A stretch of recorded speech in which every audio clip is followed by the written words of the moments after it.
Hey everyone, this is Gaurav. Welcome to Granth education.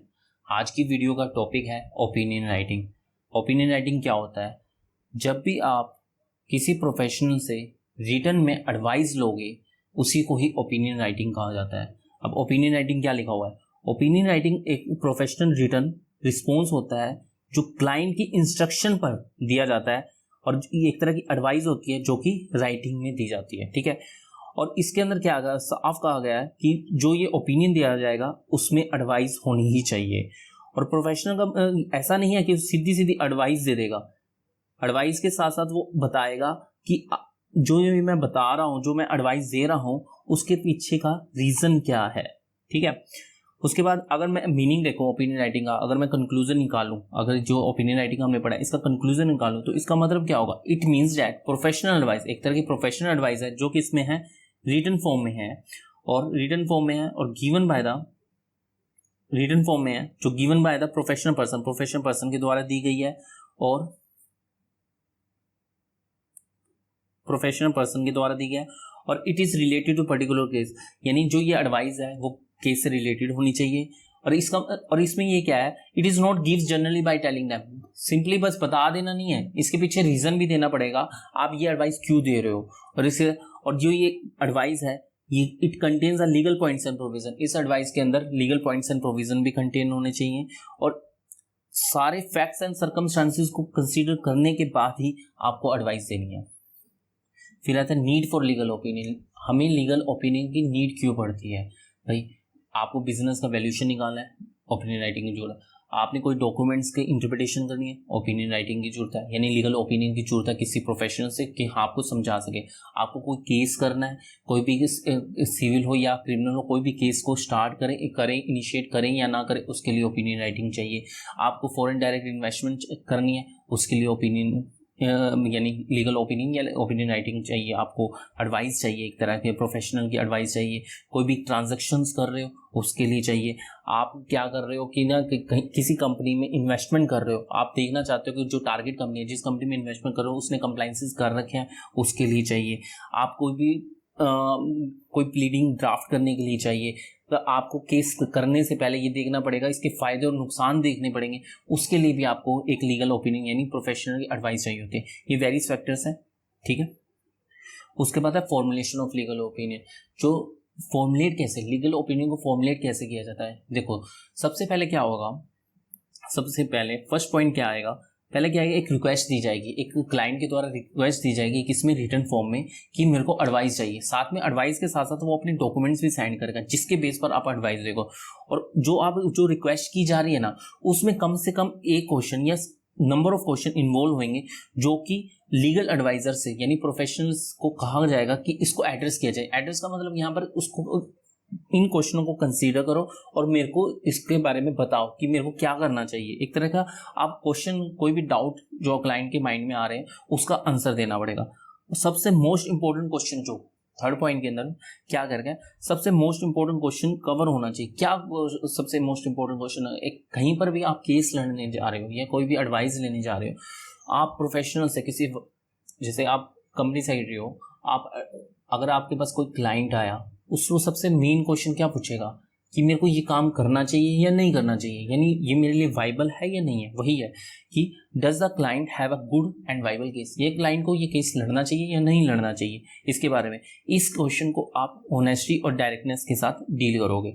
अगर आपको लगता है जो क्लाइंट का जो केस है वो क्या वाइबल नहीं है, तो आप उसको ड्यूरिंग द ओपिनियन राइटिंग यानी जब भी वो आपके पास एडवाइस लेने आया उस टाइम बता दो कि जो ये केस है वाइबल नहीं है, आप नहीं जीत सकते। ठीक है, अगर लगता है, अगर लगता है कि ना क्लाइंट कुछ ऐसा काम करे, कुछ पर्टिकुलर एक्शन स्टेप्स उठाए जिससे उसके चांसेस ऑफ सक्सेस के बढ़ जाते हैं, तो आप उसको बता दोगे कि आप इस तरीके के कुछ काम कर लो, आपकी चांसेस ऑफ सक्सेस बढ़ जाएगी। ठीक है, उसके बाद क्या है, जो जितने पॉइंट हमने ऊपर बताए गए हैं वो तो कंसीडर करो। साथ में ये हमेशा याद रखो कि आपसे क्या मांगी गई है, एक एडवाइस मांगी गई है।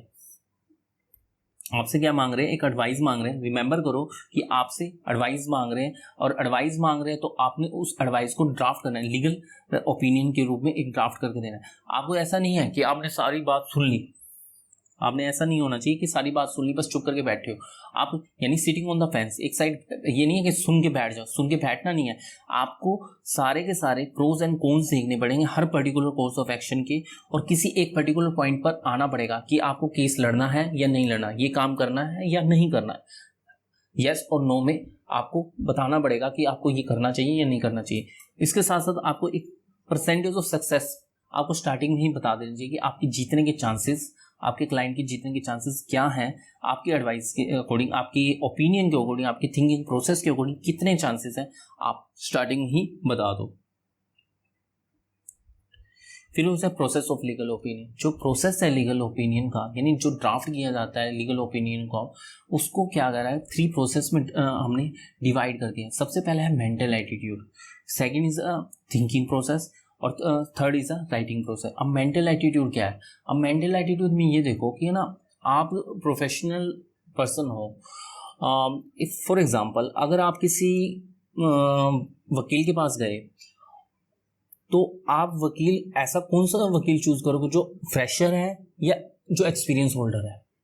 ऑब्वियस बात है आप एक्सपीरियंस होल्डर के पास जाओगे। वही बात लिखी हुई है मेंटल एटीट्यूड के बाद कि जो प्रोफेशनल होता है ना, उसके एकेडमिक नॉलेज से ज़्यादा प्रेफरेंस हम किसको करेंगे, हम करेंगे जो उसका प्रैक्टिकल नॉलेज है, क्योंकि डीलिंग जो हो रही है रियल सिचुएशन के अंदर डीलिंग हो रही है। अगर किसी प्रोफेशनल के पास प्रैक्टिकल नॉलेज और प्रैक्टिकल एक्सपीरियंस है, किसी इस तरह के केसेस लड़ने का एक्सपीरियंस है, तो हम उसके पास जाएंगे। यही बात क्या है कि प्रोफेशनल के should have the practical knowledge, उसके बाद प्रैक्टिकल नॉलेज होनी चाहिए about the fact of the case. Academic knowledge is not useful, यानी एकेडमिक नॉलेज होनी तो चाहिए मगर इतनी यूजफुल नहीं है as compared to practical knowledge, क्योंकि we are dealing in a real situations, ठीक है। और professional should have the practical experience, यानी उसने कोई ना कोई ऐसा इस तरीके का केस कोई ना कोई डील कर चुका होना चाहिए in the past.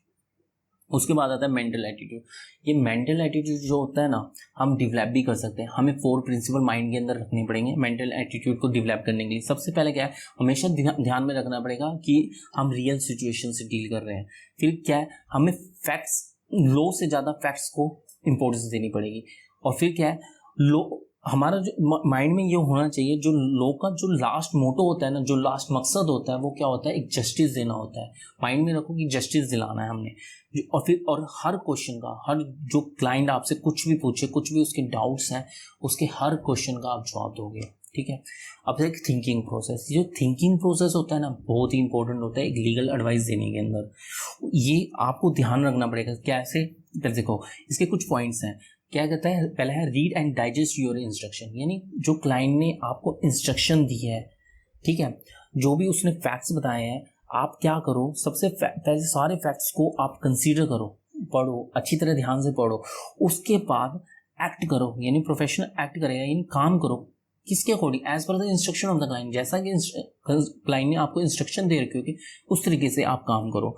Answer to the primary question, यानी क्लाइंट के जितने भी डाउट्स हैं, जितने भी उसके क्वेश्चन हैं, उसको हर क्वेश्चन का आप जवाब दो। साथ में उसके साथ एक रेलिवेंट रीजन भी दो, रेलिवेंट एडवाइस भी दो, ठीक है। फिर है digest and organize the facts. अब आपने क्या करना है, सारे के सारे फैक्ट्स को एक जगह कलेक्ट कर लेने, ताकि आप एक ना इजी लीगल ओपिनियन बना सको।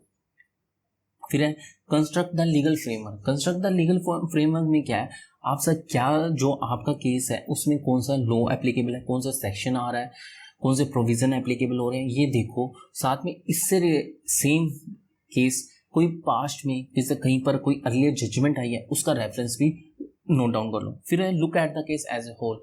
Look at the case as a whole क्या है, आपने सारे ऊपर वाले पॉइंट कंसीडर कर लिए। अब क्या करो, पूरे जो आपने, मान लो कि आपने ड्राफ्ट कर ली, प्लीडिंग ड्राफ्ट कर ली, एक मैटर पूरा तैयार कर लिया, उसको क्या करो, रीड करो एज ए होल कि हाँ भी ये कंप्लीट तैयार है। अगर पढ़ने के बाद आपको लगता है कुछ रेलिवेंट फैक्ट मिस है तो उनको इंक्लूड करो, और अगर आपको लगता है इरेलीवेंट फैक्ट इंक्लूड हो चुके हैं उसको बाहर निकाल दो। फिर उसके बाद आता है कंसीडर योर एडवाइस। उसके बाद सारे के सारे पॉइंट कंसीडर करने के बाद ना आप अपना लीगल ओपिनियन दो। उसके बाद है राइटिंग प्रोसेस। जो राइटिंग प्रोसेस रहता है ना, और इसके अंदर क्या है, राइटिंग प्रोसेस के अंदर आपको क्या करना होगा, अगर कोई लीगल फॉर्मेट है उसको फॉलो करो, अगर नहीं है तो नॉर्मल तरीके से जिस तरीके से करना है वैसे कर लो। और जो आपका जो हेडिंग होगी ओपिनियन या एडवाइस से स्टार्ट होनी चाहिए, ठीक है। और इसके अंदर क्या प्रोविजंस होने चाहिए, आपको पहले तो फैक्ट्स लिखने हैं, देन उसके बाद आपको अपना ओपिनियन विद रीजन के साथ देना है। और ये सब कुछ आप क्या है, आप नंबर पैराग्राफ में करना।